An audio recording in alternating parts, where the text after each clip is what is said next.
প্রিয় দর্শক, যে ভেষজ উপাদানটি আমাদের ব্রণ ও সানবার্ন দূর করে, ত্বকের শুষ্কতা কমায় এবং খুশকি ও চুল পড়া রোধ করে, রোগ প্রতিরোধ ক্ষমতা বৃদ্ধি করতে সাহায্য করে, যেটি আমাদের পাচন তন্ত্রের জন্য অত্যন্ত উপকারী, যেটি আমাদের হজম ক্ষমতা বৃদ্ধি করতে পারে, যেটি আমাদের কোষ্ঠকাঠিন্য বা কনস্টিপেশনের সমস্যা থেকে আমাদের দূরে রাখতে সাহায্য করতে পারে, যেটি আমাদের বদহজম বা অ্যাসিডিটির সমস্যাকে মুহূর্তে কম করতে সাহায্য করতে পারে, যেটি আমাদের ডাইজেস্টিভ সিস্টেমের মধ্যে জমে থাকা মল, বিভিন্ন ধরনের বিষাক্ত পদার্থ, দীর্ঘদিনের জমে থাকা পচা খাবার দাবারকে খুব সহজেই আমাদের শরীরের বাইরে বের করে দিতে সাহায্য করতে পারে। সেই ভেষজ উপাদানটি আর অন্য কিছু নয়, সেই ভেষজ উপাদানটি হলো আপনার সকলের পরিচিত এই অ্যালোভেরা। এই অ্যালোভেরা আপনার ডাইজেস্টিভ সিস্টেমের জন্য বা আপনার পাচন তন্ত্রের জন্য মহা ঔষধ হিসেবে কাজ করতে পারে। কিন্তু আপনি যদি এই অ্যালোভেরার ইতিহাস দেখেন, তাহলে আপনি দেখতে পারবেন আজ থেকে ৬০০০ বছর আগে প্রাচীন মিশর দেশে এই অ্যালোভেরা গাছের ব্যবহার পাওয়া যায়। প্রাচীন মিশর দেশে এই অ্যালোভেরা গাছকে অমরত্নের গাছ বা দ্য প্যান্ট অব ইমমর্টালিটি বলে আখ্যা দেওয়া হতো। এমনকি প্রাচীন মিশরের মৃতদেহকে সংরক্ষণ করার জন্য এই অ্যালোভেরা জেলকে ব্যবহার করা হতো। এছাড়া বিভিন্ন বইপত্রে মিশরীয় সভ্যতার যে সমস্ত জনপ্রিয় রানীদের কথা পাওয়া যায়, যেমন আপনার ক্লিওপেট্রা, নেফারতিতি, এনারা তাদের রূপচর্চার জন্য কিন্তু এই অ্যালোভেরাকে ব্যবহার করতেন। এছাড়া গ্রিসের রাজা আলেকজান্ডার দ্য গ্রেট তার সৈন্য সামন্তদের শরীরের ক্ষতের ট্রিটমেন্টের জন্য এই অ্যালোভেরা জেল ব্যবহার করতেন। এবং আমাদের এই উপমহাদেশের আয়ুর্বেদিক চিকিৎসা শাস্ত্রেও কয়েক হাজার বছর ধরে এই অ্যালোভেরা গাছকে ঘৃতকুমারী নামে বিভিন্ন প্রকারের ঔষধপত্রে, বিভিন্ন প্রকারের ঘরোয়া টোটকাতে এবং বিভিন্ন প্রকারের রোগের চিকিৎসার ক্ষেত্রে ব্যবহার হয়ে আসছে। তাই আজ আপনাদের সাথে সর্বপ্রথম আলোচনা করব যে এই ঘৃতকুমারী বা অ্যালোভেরা গাছ আমাদের ডাইজেস্টিভ সিস্টেমের জন্য কতখানি উপকারী, এটি আমাদের ডাইজেস্টিভ সিস্টেমের জন্য কি কি উপকারিতা দিতে পারে। সাথে সাথে আমরা আরো জানবো যে ঘৃতকুমারী বা অ্যালোভেরা গাছ আপনার শরীরের আর কি কি উপকারিতা দিতে পারে এবং কাদের অ্যালোভেরা মোটেই ব্যবহার করা উচিত নয়। চলুন ভিডিওটি শেষ পর্যন্ত খুব মনোযোগ সহকারে দেখুন, তার কারণ আজকের এই ভিডিওটি যথেষ্ট ইনফরমেটিভ হতে চলেছে। আসসালামু আলাইকুম, hello friends, welcome to healthy style. To know how to healthy everyday, please subscribe our channel. আমাদের উদ্দেশ্য আপনি থাকুন হেলদি সব সময়। আমরা সকলেই জানি যে অ্যালোভেরা গাছের পাতাকে মাঝখান থেকে কেটে নেওয়ার পর ভেতরে একটা থকথকে জেলির মতো জিনিস আমরা পাই। সেই থকথকে জেলির মতো জিনিসই আমাদের হেলথ বেনিফিটস দিতে পারে। এই অ্যালোভেরা জেলের মধ্যে অ্যানথ্রাকুইনন নামক বিশেষ এক ধরনের ট্রাইসাইক্লিক অ্যারোমেটিক জৈব যৌগ থাকে বা মেডিসিনাল কম্পাউন্ড থাকে। যে অ্যানথ্রাকুইনন উপাদানটি আপনার অ্যালোইন এবং অ্যানথ্রোন এই বিশেষ দুই ধরনের কম্পাউন্ডের সমন্বয়ে তৈরি হয়। এই অ্যালোইন এবং অ্যানথ্রোন আমাদের ডাইজেস্টিভ সিস্টেমের যে সমস্ত মাসেলগুলি রয়েছে, সে মাসেলগুলি যাতে সহজে সংকুচিত বা প্রসারিত হতে পারে, বা বলা ভালো আমাদের পেরিস্টালাইসিস মুভমেন্ট যাতে সঠিকভাবে কাজ করতে পারে সেদিক দিয়ে সাহায্য করে। তার ফলে আমরা সারাদিনে যে সমস্ত খাবার দাবার খাচ্ছি, সে খাবারগুলি ব্রেকডাউন হওয়ার পরে খাবার দাবারের অংশ বিশেষগুলি আমাদের ডাইজেস্টিভ ট্র্যাকে যাতে সহজে মুভমেন্ট করতে পারে সেদিক দিয়ে সাহায্য করতে পারে, অথবা বলা ভালো আমাদের খাবার দাবার সহজে হজম হয়ে যায়। এবং এই অ্যালোভেরা জেলের মধ্যে রয়েছে প্রচুর পরিমাণে মিউসিলেজ বা পিচ্ছিল জাতীয় পদার্থ।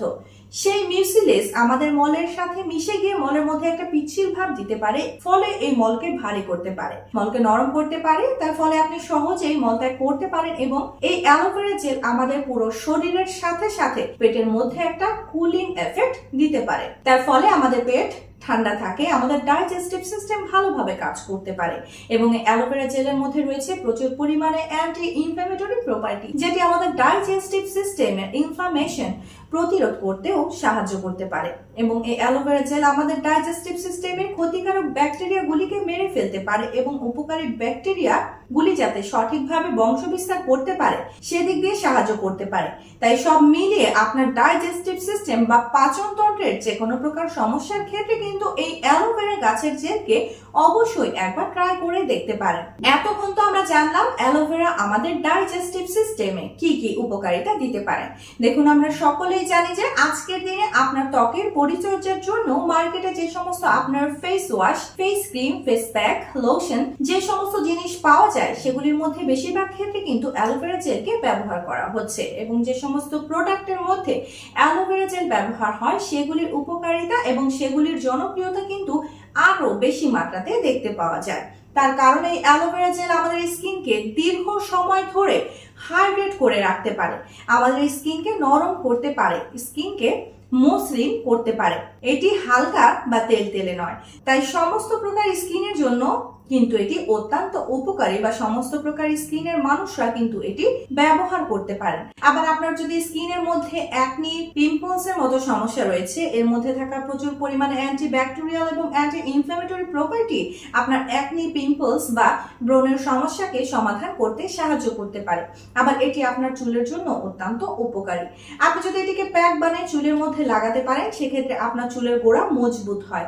এর মধ্যে থাকা অ্যান্টি ফাঙ্গাল প্রপার্টি আপনার স্ক্যাল্প মধ্যে ফাঙ্গাল ইনফেকশনকে কম করে এবং যদি খুশকি বা ড্যান্ড্রাফের মতো সমস্যা রয়েছে সেই সমস্যারও কিন্তু সমাধান করতে সাহায্য করে। আবার এই অ্যালোভেরা জেল আপনার রোগ প্রতিরোধ ক্ষমতাকেও বৃদ্ধি করতে সাহায্য করতে পারে। এই অ্যালোভেরা জেলের মধ্যে প্রচুর পরিমাণে vitamin A, vitamin C, vitamin E এবং ভিটামিন বি12 থাকে। এবং খনিজ পদার্থের দিক দিয়ে যদি আমরা দেখি সেক্ষেত্রে আমরা দেখতে পারবো এর মধ্যে রয়েছে প্রচুর পরিমাণে ক্যালসিয়াম থাকে, আরো রয়েছে ম্যাগনেসিয়াম, ফসফরাস, আয়রন, সেলিনিয়াম, ক্রোমোনিয়াম, এগুলিও ভরপুর মাত্রাতে থাকে যেগুলি আপনার রোগ প্রতিরোধ ক্ষমতাকে বৃদ্ধি করতে সাহায্য করতে পারে। এবং এই অ্যালোভেরা জেলের মধ্যে থাকা অ্যান্টিব্যাকটেরিয়াল প্রপার্টি আপনাকে ব্যাকটেরিয়াল ইনফেকশনের থেকে দূরে রাখে এবং সিজন চেঞ্জের সাথে সাথে যে সমস্ত শারীরিক সমস্যা আমাদের মধ্যে দেখতে পাওয়া যায় সেগুলিকেও কম করতে সাহায্য করতে পারে। এই অ্যালোভেরা জেল আপনার রক্ত থেকে সুগারের মাত্রাকে কম করতে পারে। আমরা আগে আলোচনা করেছি অ্যালোভেরা জেলের মধ্যে রয়েছে মিউসিলেজ। সেই মিউসিলেজ আমাদের শরীরে কার্বোহাইড্রেটের অ্যাবজর্পশনকে কম করে দেয় বলে ডায়াবেটিক পেশেন্টদের জন্য ডায়াবেটিস কন্ট্রোলের ক্ষেত্রেও এই অ্যালোভেরা জেল আপনাকে সাহায্য করতে পারে। এবং এর মধ্যে থাকা মিউসিলেজ কার্বোহাইড্রেটের মতো আপনার শরীরে কোলেস্টেরলের অ্যাবজর্পশনকেও কম করে দেয়। তার ফলে আপনার রক্তে যদি কোলেস্টেরলের মাত্রা বেশি রয়েছে সেই কোলেস্টেরলের মাত্রাকে কম করতে পারে এবং তার সাথে সাথে এর মধ্যে যে সমস্ত অ্যান্টিঅক্সিডেন্ট গুলি রয়েছে সেগুলি আপনার শরীরে ভালো কোলেস্টেরলের মাত্রাকে বৃদ্ধি করতে পারে এবং আপনার হার্ট হেলথকে প্রোটেক্ট করে রাখতে সাহায্য করে। এছাড়া আপনি যদি প্রতিনিয়ত অ্যালোভেরা খাচ্ছেন সেক্ষেত্রে আপনার শরীরের মধ্যে প্রতিনিয়ত যে সমস্ত টক্সিন প্রবেশ করছে সে টক্সিনগুলিকে শরীরের বাইরে বের করে দিতে পারে। এছাড়া অ্যালোভেরা আপনার শরীরে ডাইউরেটিক এফেক্ট দিতে পারে। তার ফলে আপনি যে দিনটা অ্যালোভেরা জেল খাবেন অন্যান্য দিনের তুলনায় একটু বেশি ইউরিন পাস করবেন এবং ইউরিনের মধ্য দিয়ে শরীরের বিভিন্ন প্রকারের টক্সিন, ক্ষতিকারক ব্যাকটেরিয়া আপনার শরীরের বাইরে বেরিয়ে যাবে এবং আপনার শরীরকে সুস্থ রাখতে সাহায্য করতে পারবে। এ তো জানলাম যে অ্যালোভেরা আপনার শরীরে কি কি উপকারিতা দিতে পারে, কিন্তু প্রশ্ন হলো যে অ্যালোভেরা ব্যবহার করার সঠিক পদ্ধতি কি? দেখুন, অ্যালোভেরা ব্যবহার করার আগে আপনাকে কয়েকটা জিনিস অবশ্যই মনে রাখতে হবে। আপনার বাড়িতে যদি অ্যালোভেরা গাছ রয়েছে সেখান থেকে যদি আপনি অ্যালোভেরা ব্যবহার করতে চাইছেন সেক্ষেত্রে আপনাকে মেক শিওর করতে হবে অ্যালোভেরা পাতা তুলে নিয়ে যে দিকটা গাছের সাথে লেগে থাকে সেই দিকটা নিচের দিক করে অন্তত 10 থেকে 15 মিনিট কোনো একটা পাত্রের মধ্যে রেখে দেন। এইভাবে 10 থেকে 15 মিনিট কোনো একটা জায়গার মধ্যে যখন রেখে দেবেন দেখবেন এর থেকে গাঢ় হলুদ রঙের চ্যাটচ্যাটে একটা আঠালো জিনিস বেরিয়ে যায় যেটিকে ল্যাটেক্স বলা হয়। সেই আঠালো জিনিসটি আপনার শরীরে অ্যান্টি নিউট্রিয়েন্টস এর মতো কাজ করতে পারে বা এটি আপনার স্বাস্থ্যের পক্ষে ক্ষতিকারক হতে পারে। 10 থেকে 15 মিনিট রেখে দেওয়ার পর যখন দেখবেন এই গাঢ় হলুদ রঙের চিটচিটে জিনিসটি বেরিয়ে গেছে তখন যে জায়গার থেকে হলুদ জিনিসটি বেরিয়েছিল সেই জায়গাটা হালকা করে কেটে নিয়ে তারপর এই অ্যালোভেরা পাতা আপনি ব্যবহার করতে পারবেন। আমরা সকলেই জানি অ্যালোভেরা পাতার মাঝখান দিয়ে চিড়ে নিয়ে এর ভেতরের থেকে অ্যালোভেরা জেল বের করে সেটা আমরা ব্যবহার করব। অ্যালোভেরা জেল খাওয়ার জন্য কয়েকটা পদ্ধতি আপনি অবলম্বন করতে পারেন। সর্বপ্রথম পদ্ধতি, অ্যালোভেরা জেলকে আপনি জুস বানিয়ে খেতে পারেন। সেক্ষেত্রে 2 চা চামচ পরিমাণ অ্যালোভেরা জুস সামান্য জল দিয়ে মিক্সারের মধ্যে ব্লেন্ড করে নেন। তারপর যে মিশ্রণটি হলো সেটি 1 গ্লাস কুসুম গরম জলের সাথে মিশিয়ে আপনি সেটি সকালবেলা খালি পেটে পান করতে পারেন এবং তার সাথে 1 চা চামচ পরিমাণে আপনি লেবুর রসও অ্যাড করতে পারেন। সেটি আপনার স্বাস্থ্যের পক্ষে আরো উপকারিতা দিতে পারে। বা মনে করুন আপনি কোনো ফলের জুস খাচ্ছেন, সেই ফলের জুসের মধ্যেও কিন্তু এই অ্যালোভেরা জেলকে ব্যবহার করতে পারেন। আপনি কোনো স্মুদিস খাচ্ছেন, সেই স্মুদির সাথে অ্যালোভেরা জেলকে ব্যবহার করতে পারেন। আপনি যেভাবেই খান না কেন উপকারিতা পাবেন। শুধুমাত্র মনে রাখবেন যে অ্যালোভেরা পাতার থেকে যখন আপনি জেল বের করছেন তার আগে অবশ্যই ল্যাটেক্স বা হলুদ রঙের গাঢ় আঠালো জাতীয় জিনিসটি যাতে বেরিয়ে যায় সেদিকটা খেয়াল রাখবেন। এছাড়া আপনার বাড়িতে যদি অ্যালোভেরা জেল না থেকে থাকে, মার্কেটে যে সমস্ত অ্যালোভেরা রেডিমেড জেল পাওয়া যায় সেগুলি যদি ব্যবহার করতে চাইছেন, সেক্ষেত্রে বোতলের গায়ে বা প্যাকেটের গায়ে যে রিকমেন্ডেড ডোজ লেখা থাকবে সেই ডোজ অনুযায়ী আপনারা ব্যবহার করবেন। তবে সচরাচর বেশিরভাগ ক্ষেত্রে 30 ml অ্যালোভেরা জেল ব্যবহার করার কথা বলা হয়ে থাকে। এবং খেয়াল রাখবেন যে যেই অ্যালোভেরা জুস আপনি মার্কেট থেকে কিনে নিয়ে এসে খাচ্ছেন তার মধ্যে যেন কোনো প্রকারের কোনো রিফাইন্ড সুগার বা চিনি ব্যবহার করা না থাকে এবং বেশিরভাগ ক্ষেত্রে এর মধ্যে প্রিজারভেটিভ ব্যবহার হলেও চেষ্টা করবেন উইদাউট প্রিজারভেটিভ যদি কোনো অ্যালোভেরা জুস আপনি পান সেটি ব্যবহার করতে পারলে আরো বেশি ভালো হয়। এখন আমরা জেনে নেব যে অ্যালোভেরা আমাদের স্বাস্থ্যের পক্ষে এত উপকারী হওয়া সত্ত্বেও কাদের অ্যালোভেরা জুস মোটেই খাওয়া উচিত নয়।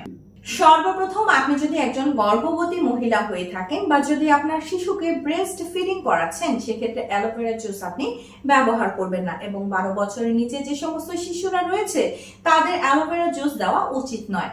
আপনি যদি রক্ত পাতলা করার ঔষধ খাচ্ছেন সেক্ষেত্রে অ্যালোভেরা জুস খাবেন না। রিসেন্ট কিছুদিনের মধ্যে যদি অস্ত্রোপচারের সম্ভাবনা রয়েছে সেক্ষেত্রে অ্যালোভেরা জুস খাবেন না। আপনার যদি কোনো প্রকারের কোনো কিডনির সমস্যা রয়েছে সেক্ষেত্রে অ্যালোভেরা জুস খাবেন না। কিডনি রোগী ছাড়াও যারা লিভার বা হৃদরোগে আক্রান্ত সে সমস্ত ব্যক্তিদেরও অ্যালোভেরা জুস সেবনের আগে চিকিৎসকের পরামর্শ নেওয়া উচিত। অ্যালোভেরাতে ল্যাটেক্স অ্যান্থ্রাকুইনোন নামক একটি উপাদান থাকে যা শক্তিশালী রেচক হিসেবে কাজ করে। অতিরিক্ত পরিমাণে বা দীর্ঘ সময় ধরে অ্যালোভেরা জুস পান করলে পেট ব্যথা, ক্র্যাম্প এবং ডায়রিয়া হতে পারে এবং যাদের রক্তে পটাশিয়ামের মাত্রা কম থাকে তাদের কিন্তু এই অ্যালোভেরা জুস অ্যাভয়েড করে চলা উচিত। বাদবাকি সকলেই নিশ্চিন্তে নির্দ্বিধায় এই অ্যালোভেরা জুস খান এবং অ্যালোভেরা জুসের হেলথ বেনিফিটস লাভ করুন। আশা করি ভিডিওটি আপনাদের ভালো লেগেছে, ইনফরমেটিভ লেগেছে। যদি ভালো লেগে থাকে তাহলে অবশ্যই ভিডিওটিকে লাইক করবেন। এখনো পর্যন্ত আমাদের ইউটিউব চ্যানেলটি আপনারা যদি সাবস্ক্রাইব না করে থাকেন তাহলে অবশ্যই চ্যানেলটিকে সাবস্ক্রাইব করে পাশে থাকা বেল আইকনে প্রেস করে রাখার অনুরোধ রইল। ইনশাআল্লাহ খুব শীঘ্রই দেখা হচ্ছে এইরকম ইনফরমেটিভ এবং স্বাস্থ্য উপকারী ভিডিওর সাথে। ততক্ষণ নিজেদের খেয়াল রাখবেন। আপনাদের সুস্থতা এবং দীর্ঘ কামনা করছি। আল্লাহ হাফেজ।